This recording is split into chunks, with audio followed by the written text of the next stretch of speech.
사무엘상 13장 1절에서 15절 앞부분까지입니다. 오늘은 5월 1일 토요일 아침입니다. 5월 1일자 본문 사무엘상 13장 1절에서 15절입니다. 구약성경 426조 교독하겠습니다.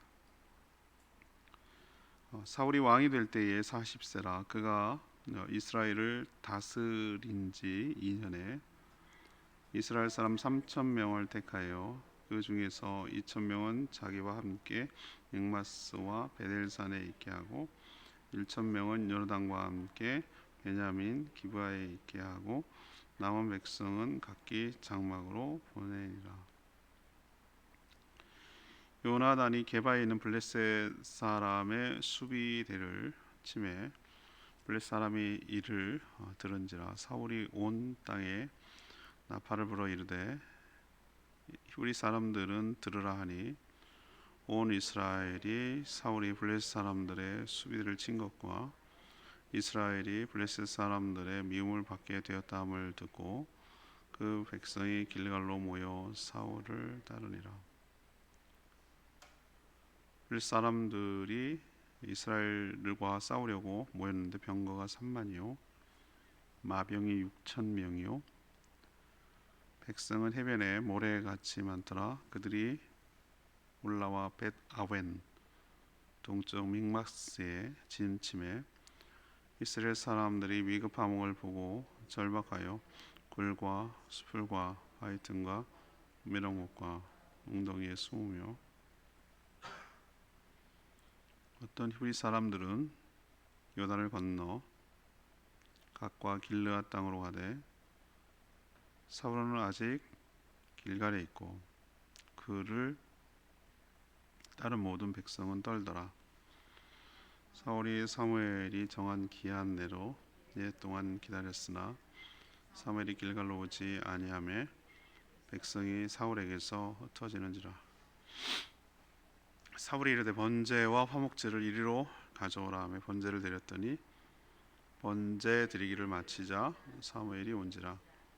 사무엘이 나가 맞으며 문안하매 사무엘이 이르되 왕이 행하신 것이 무엇이냐 하니 사울이 이르되 백성은 내게서 흩어지고 당신은 정한 날 안에 오지 아니하고 블레셋 사람은 믹마스에 모였음을 내가 보았으므로 이에 내가 이르기를 블레셋 사람들이 나를 치러 길갈로 내려오겠거늘 내가 여호와의 은혜를 간구하지 못하였다 하고 부득이하여 번제를 드렸나이다 하니라. 사무엘이 사울에게 이르되 왕이 망령되이 행하였도다. 왕이 왕의 하나님 여호와께서 왕에게 내리신 명령을 지키지 아니하였도다. 그리하였더라면 여호와께서 이스라엘 위에 왕의 나라를 영원히 세우셨을 것이거늘 지금은 왕의 나라가 길지 못할 것이라. 여호와께서 왕에게 명령하신 바를 왕이 지키지 아니하였으므로 여호와께서 그의 마음에 맞는 사람을 구하여 여호와께서 그의 백성의 지도자로 삼으셨느니라 하고 사무엘이 일어나 길갈에서 떠나 베냐민 기브아로 올라가니라. 아멘.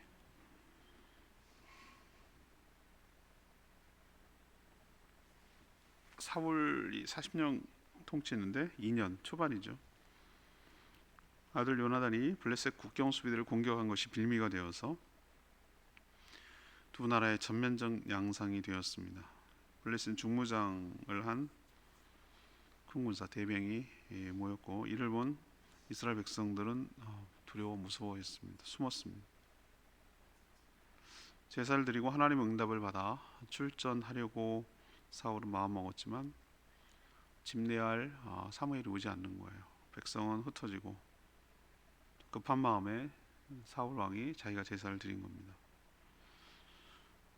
사무엘은 이것을 아주 강하게 비판합니다.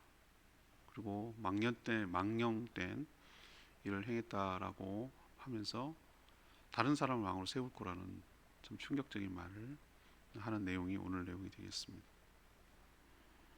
오늘 질문은 사울의 잘못은 무엇입니까? 사울의 잘못은 무엇입니까? 그렇다면 우리도 이런 잘못을 할 수 있거든요. 이것을 교훈 삼아야 될 줄 압니다. 먼저 1절에 7절까지 말씀, 철저한 자기관리와 준비가 없었다는 점, 이것이 바로 사울의 잘못입니다. 사울은 40세 왕이 됐죠. 통치 2년에 사건이 터졌습니다. 이스라엘 상비군을 3천을 뽑아 2천은 자기와 함께 베델에 뒀고 1천은 아들 요나단의 지휘 아래 기브아에 주둔시켰습니다. 그런데 요나단이 게바에 있는 블레셋 국경 수비대를 공격했죠. 우리가 몇 달 전인가요? 중국하고 인도하고 적경 지역에서 서로 막 무슨 난투극을 벌여가지고 몇 명이 죽었느니 어쩐니 뭐 이런 얘기 들은 적이 있죠. 그런 식으로 국경 수비대를 공격한다는 얘기는 그 나라를 공격하는 거랑 다름이 없거든요. 그러자 이 소식이 알려지자 전면전으로 번졌어요. 싸움이. 블레셋은 이스라엘의 고의적 도발로 간주하고 전면전을 하려고 군대를 소집했는데 이 군사가 어마어마합니다. 병거라는 거는 이제 이렇게 전차처럼 마차처럼 말이 끄는 속도전을 붙어서 할 수 있는 것이죠. 3만, 마병이 6천. 그 백성들이라 말하는 것은 보병을 말하겠죠. 모래처럼 많아, 셀 수가 없을 정도로 많았다. 물론 통치 2년이라는 짧은 통치 기간이라고 하지만 사울은 이런 일에 대해서 전혀 준비가 없었어요. 왕정 제도를 요구한 계기도 블레셋 같은 외부의 침략을 막기 위한 것인데 상비군을 어떻게 3,000명만 가지고 나라를 지킬 생각을 했는지 모르겠어요. 그것도 나눠가지고 3천을 2천 나눠가지고 했고 또 분산시킨 것이죠. 그리고 아무리 얼마만큼 자율권을 줬는지 모르지만 전쟁 준비도 없이 저는 요나단의 행동을 좋게 보지는 않습니다. 솔직히 말하면 이 사람이 굉장히 믿음이 있는 걸로 성경에서 그려지고 있는데 제가 만약에 지도자였으면 이거는 당연히 문책을 받아야 되는 것이 왜 그러냐면 왕의 통제를 받지 않고 자기가 멋대로 해서 일을 크게 만들어 버린 거예요. 싸울 거면 단단히 준비해서 싸우든지 왜 개인이 건드려가지고 일만 커지게 만드냐 이거죠. 성나게 해서 일사불란한 통제, 자기 관리가 없었다라는 것을 이런 전쟁 모습을 보고 알 수 있어요. 정말 전쟁을 하려 했다면 철저하게 대비를 하든지 성을 준비하고 군사를 키우고 훈련하고 무기를 준비하고 뭐 이런 노력이 있어야 되는데 요나단도 관리를 못해서 괜히 어설프게 국경 수비대를 해서 치기 어린 행동을 하게 만들고 그래서 이런 전면전으로 국가적 위기를 초래한 것이 저는 자기 관리와 통제가 없는 것으로 보이는 것이죠. 두 번째 사울의 잘못은 뭔가 8절에서 12절 말씀 이게 가장 큰 문제인데요. 이 상황에 몰려서 성급한 행동을 하는 거 이게 사울의 큰 실수입니다. 싸울 용기도 없고 준비도 없이 마음만 앞서서 상대를 자극한 결과 이 전면전을 치러야 하는 상황으로 몰렸습니다. 상대는 철기 문화로 무장되어 있어요. 무기가 압도적이에요. 게임이 안 되는 거예요. 우리도 그 뭐 국립박물관 같은 데 가서 보면 시대를 그렇게 나누잖아요. 선사시대, 선사라는 것은 역사 이전, 기록이 없는 시대를 선사시대라고 하는 거예요. 그런데 그걸 나눌 때 시대를 구분할 때 뭐 누구 어느 나라 이런 걸 구분합니까? 아주 그 문명으로 구분합니다. 예를 들면 구석기 시대, 신석기 시대, 청동기 시대, 그다음에 철기 시대 뭐 이런 식으로 구분을 해요. 선사 시대는 그 유물을 사용하는 거 문명이 발달 한 단계 확 뛰어넘는 지금 우리는 4차 혁명 시대 뭐 이런 얘기를 하는데 게임이 안 되는 거예요. 블레셋은 벌써 철광석을 발견해서 돌을 철일 성분이 들어있는 돌을 불로 녹이면 철 성분이 나온다는 걸 안 거예요. 그래서 그걸 가지고 녹여서 칼도 만들고 이 병거, 전차도 만들고 하는데 이스라엘한테 기술을 이전 안 해주는 거예요. 옛날에 일본하고 우리나라랑 똑같은 거예요. 미국이랑 우리나라 강대국이 좋은 첨단 기술 안 주는 거예요. 그 다음 얘기 나옵니다. 뭘 하냐면은 다음 월요일 날 묵상하는군요. 그 가서 대장간에 가서 농기구를 하려고 그래도 기술을 안 알려줘서 이스라엘 사람들 전부 다 블레셋 가가지고 농기구를 갈고 벼른다 그러죠. 이렇게 갈고 이렇게 하는 일을 하고 와요. 그리고 고리 아주 높은 가격에 해도 꼼짝없이 당하는 그런 시대였기 때문에 이건 게임 자체가 안 되는 거예요. 게임 자체가. 애들하고 체급 뭐 권투로 치면은 체급이 안 되는 거예요. 헤비급하고 무슨 뭐 라이트급하고 싸우는 거랑 비슷한 거란 말이에요. 이런 압도적인 철기 문화로 무장된 대군 앞에 딱 맞닥뜨리자 이 상대방의 모습을 이스라엘 백성들이 본 거죠. 그리고 주눅이 들어서 무서워가지고 어쩔 줄 몰라요. 숨고 도망치기 바빴어요. 하지만 더 답답하고 다급한 일은 뭐냐면은 하나님의 응답이 없다는 거예요. 이런 상황에도 하나님이 도와주시면 하나님 놀라운 역사로 뭐 우레를 내리시던 정말 희한한 방법으로 이길 수 있는데 아무런 없어요. 그래서 사무엘이 길갈로 제사를 들고 응답받기 위해서 오기로 했는데 정한 시간이 돼도 안 오는 거예요. 옛날처럼 무슨 핸드폰이 있어요, 무슨 뭐 전화가 있어요, 뭐 아무것도 없잖아요. 그냥 막연하게 기다려야 되는. 언제까지 통보를 하면은 그때까지. 사무엘도 나이도 먹었지, 걸어와야지, 뭐 그럴 수 있잖아요. 군사로 소집된 자들은 시간이 지체하자 적을 보고 겁을 먹고 무서워서 슬금슬금 탈영하고 도망가기 시작했어요. 다 도망가고 600명 남았다 그랬어요. 사울은 초조하기 시작했습니다. 자, 백성들은 이탈하고 있지, 적군은 지금 임박해 왔지, 사무엘은 안 오지, 하나님 응답은 없지, 몰리는 거예요. 그러니까 안 되겠다 싶었는지 자신이 번제물을 갖고 오라고 말해놓고 자기가 직접 번제를 드렸어요. 그리고 마침이라고, 난 이 타이밍 하나님 정말 기가 막히게, 성경 보면요 어떨 때는 뭐라 그럴까 굉장히 의도적이고 다분히 의도적이에요. 제가 생각할 땐 그래요. 번제 드리기를 마치자라고 표현하고 있어요. 몇 절에? 10절에 번제 드리기를 마치자. 딱 끝날 때 온 거예요. 누가? 사무엘이. 어떤 사람이 이렇게 말할 수 있어요. 사울 입장에서 보면은, 저는 사울 입장이 충분히 이해가 돼요. 아마 저라도 거기에 많이 흔들렸을 거예요. 누가 봐도 이거는 사무엘한테 한마디 할 만해요. 당신이 왜 기한, 예를 들면 뭐 5일 안에 오겠다 뭐 이렇게 했으면 5일 안에 와야지. 이 지금 국가적 위기인데 뭘 꿈을 꾸물고, 이거보다 더 급한 게 어디 있어? 이렇게 할 말이 있겠죠. 사울 입장에서는. 당신이 시간을 어긴 거 아니냐, 약속 시간을 어겨가지고 이렇게 된 거 아니냐. 그리고 보시라고, 군대 소집한 백성들은 무서워서 다 도망가고 있고, 남는 사람도 없을 것 같고, 적군은 지금 코앞에 나와 있고, 그럼 나 어떡하냐고.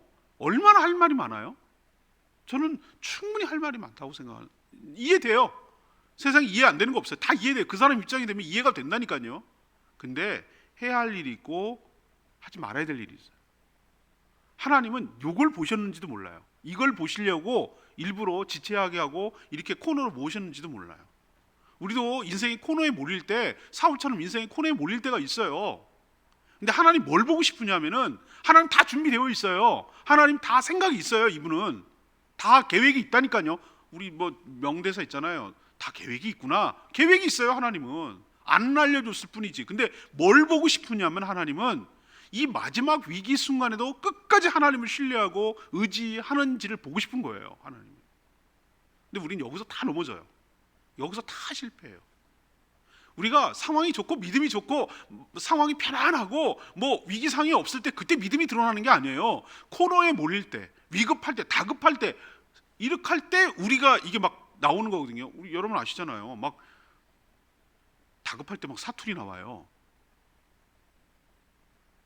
아니면 평상시도 사투리 나오는 사람도 있지만, 이 다급하면 막 자기 막 말이 나와요. 자기가 막 평상시 그 사람을 의식하지 않고 가려서 하는, 어머 그랬니? 뭐 이런 서울말 아니고 막 속에 있는 말이 고향 말이 나오는 거예요. 왜? 그거는 걸을 만큼 의식을 못한다. 다급하니까. 그런 것처럼 우리가 인생이 위급하고 다급하고 몰리고 이럴 때 사울처럼 그 사람이 뭘 의지하고 뭘 생각하고 뭘 하는지가 드러나는 거예요. 하나님 그걸 보고 싶은 거예요. 그래서 끝까지 지켜보고 계신 거예요. 다 계획은 있는데. 사랑하는 여러분, 이걸 보면서 여기가 아주 결정적인 흠이 돼버려요. 결정적인 흠이 돼요. 일이 다급하고 여러분 상황이 불리해도 하나님을 신뢰하고 의지하는지를 하나님 보고 계신다는 거 기억하시고 끝까지 주님을 신뢰하고, 참 쉽지 않은 일이에요. 이 믿음으로 싸워가고 하나님을 테스트에 통과한다는 게 쉽지 않은 일이지만 끝까지 주님을 신뢰하고 의지하고 붙들고 망령된 일을 하지 않는 저와 여러분 되기를 소망합니다. 말하는 저도 이게 진짜 쉽지 않다는 거 저도 잘 알아요. 저는 사울 같은 사람이에요. 저 솔직히 말하면 저는 사울 같은 사람이에요. 그런데 말하는 저도 이렇게 말하면서 자신이 없어요. 코너에 몰리면 나도 무슨 짓을 할지 몰라요. 그렇게 연약해요. 그렇지만 하나님은 우리의 그 마지막 모습, 마지막 그걸 보고 싶은 거예요. 하나님께서. 여러분도 실패하지 마시고 여기 잘 통과하고 이겨내는 저와 여러분 되기를 소망합니다. 세 번째는 13절에 15절까지 말씀인데요. 하나님의 명령을 지키지 않았어요. 사무엘은 사울이 자기가 마음대로 번제를 드린 행동을 두고 뭐라고 표현한 줄 아세요? 왕이 망령된 일을 행하였다. 이렇게 강하게 책망한 거예요. 사울이 왕이지만 왕이 해야 할 일이 있고 제사장이 해야 할 일이 있는데 자기 멋대로 자기 마음대로 하나님의 법을 어기고 자기 마음대로 제사를 드린 거예요. 아까도 말했지만 사울도 나름대로 사정이 있잖아요. 풀색 군대는 모여 곧 치일 직전인데 적군을 본 아군은 두려워서 속속 이탈하고 또 사무엘은 정한 날에 오지 않았기 때문에 기다린 지 7일이 지났기에 부득이하게 번제를 드렸다고 항변했어요. 모든 것이 충분히 다 이해되는 대목이에요. 그러나 전 이것이 바로 믿음의 시험이라고 생각해요. 하나님을 신뢰하지 못하기 때문에 벌어진 일이라고 봅니다. 안타깝게 사무엘은 통보합니다. 이 시험을 통과했더라면 당신의 왕위가 영원히 유지될 수 있었는데 실패했기 때문에 오래가지 못할 것이며 하나님은 다른 사람을 준비시켜 왕으로 세울 것이라 라고 통보를 합니다. 사울은 억울할 수 있겠죠. 그런데 불신은 하루아침에 나타나는 게 아니고요, 오랫동안 누적된 것이 그때 위기 순간에 이렇게 딱 표출된 거예요. 드러나는 겁니다. 오늘 레마의 말씀이 12절 말씀,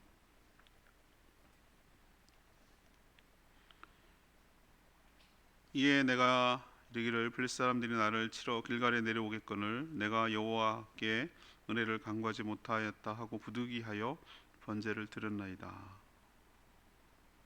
아까도 말했지만 사울의 입장이 충분히 이해가 돼요. 만일 우리가 이런 상황에 처했다면 전 더 할 수 있다고 봐요.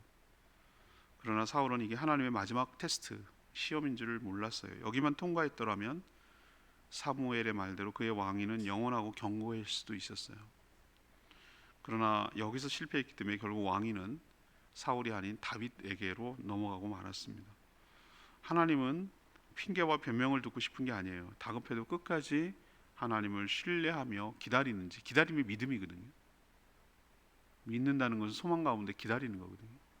아무리 다급해도. 근데 그걸 못했어요. 그래서 참 어떻게 보면 가혹하게, 냉혹하게 느껴질 정도로 뭐 이거 한번 실수했다고 아니요, 누적된 것이 그는 나온 거라고 내가 말씀드렸잖아요. 우리도 이 사울의 실패를 통해서 교훈을 얻어야 될 줄 압니다. 사울이 왜 실패했다고 그랬죠? 뭐가 잘못이라고 그랬죠? 첫 번째는 철저한 자기 관리, 준비, 이런 것이 부족했다는 거. 또 상황에 몰려서 성급한 행동을 했다는 거. 또 하나님을 멸시하고 망령된 일, 그러니까 하나님의 명령을 온전히 지키지 않았다는 거. 이게 사울의 결정적인 잘못입니다.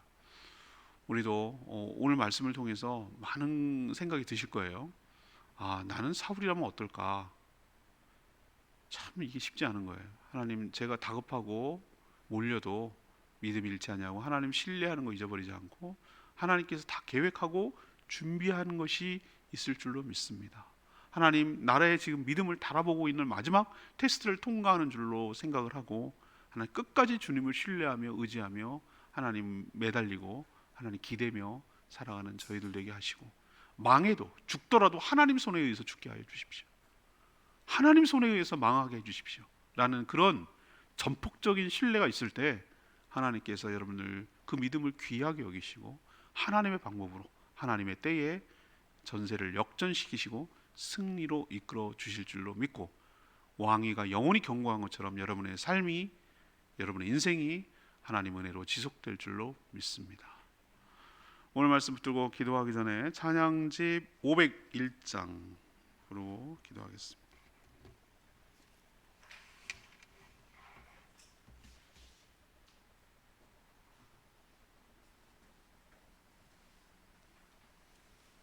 찬양집 501장입니다. 두려운 마음 가진 자여,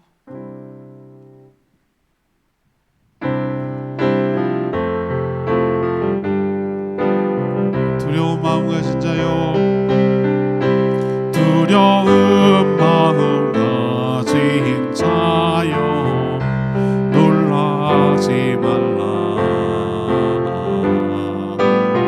주 너의 하나님 강한 손으로 주 이름 부를 때에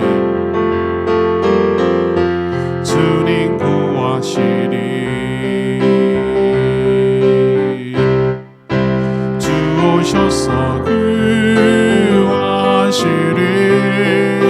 주 오셔서 구원하시리. 약한 자들에게 강한 능력으로 주 오셔서 구원하시리. 주 오셔서 구하시리. 주 오셔서 구원하시리. 눈을 들어보라. 회복의 능력을 주 오셔서 구원하시리. 그렇습니다. 우리는 상황을 바라볼 때 대군을 바라보는 것처럼 두려움에 빠질 수 있죠. 그러나 놀라지 말고 무서워하고 도망가지 말고 숨지 말고 하나님께 간구하고 부르짖을 때 하나님께서 오셔서 우리를 구원하시고 회복의 능력을 부어주실 줄로 믿습니다. 일이 다급하여도 사울처럼 여기서 넘어지지 말고 이 마지막 하나님의 테스트를 잘 통과해서 믿음으로 이겨내서 하나님의 은혜를 받고 영원히 견고한 축복이 여러분과 여러분 가정에 있게 되기를 원합니다. 주여 저희에게 믿음을 주시옵소서. 이 일이 다급하고 몰려도 끝까지 하나님 바라보고 신뢰하는 저희들 되게 해달라고 주여 외치며 기도합니다. 주여 하나님, 두려운 마음 가진 자여, 놀라지 말라. 주 너의 하나님 강한 손으로 주 이름 부를 때에 주님 구하시리.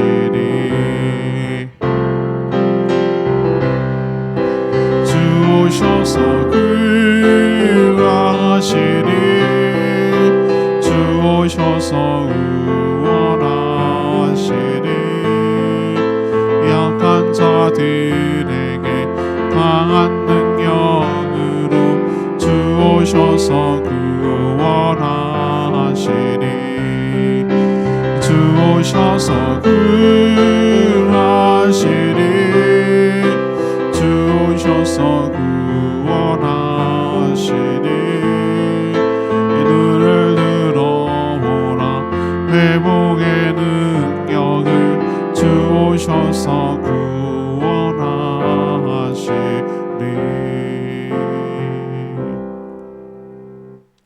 하나님, 우려가 되는 현실이 우려가 현실이 되는 것을 보고 우리 역시 얼마나 연약한 존재인지 생각해 보게 됩니다. 하나님의 허락도 없이 젊은 층의 상대를 자극하고 준비 없는 전쟁을 일으킬 때가 참 많습니다. 감당 못할 상황으로 몰리자 자신이 해서는 안 될 일들을 할 때도 있습니다. 하나님은 끝까지 믿고 의지하는지 보려고 하셨는데 사울은 여기서 철저히 실패했습니다. 다급한 상황은 충분히 이해되고 할 말도 있지만 망령되이 행함으로 모든 것을 다 잃고 말았습니다. 저희도 이 말씀을 통하여 교훈을 얻고 마음속 깊이 명심하게 하여 주시옵소서. 또 하나님의 시험에서 잘 통과해서 이기게 하여 주시옵소서. 주일을 준비하는 모든 손길들 주님 축복하시고 복 내려 주시고 또 예배에 참여하는 모든 사랑하는 성도들 하늘의 복으로 가득 채워 주시옵소서. 오늘 하루도 주님과 동행하며 간구하는 기도마다 응답하여 주시기를 원하며 예수 그리스도의 이름으로 축복하며 기도합니다. 아멘. 오늘 하루도 주님의 은혜 가운데 살기를 축복합니다. 네, 충분히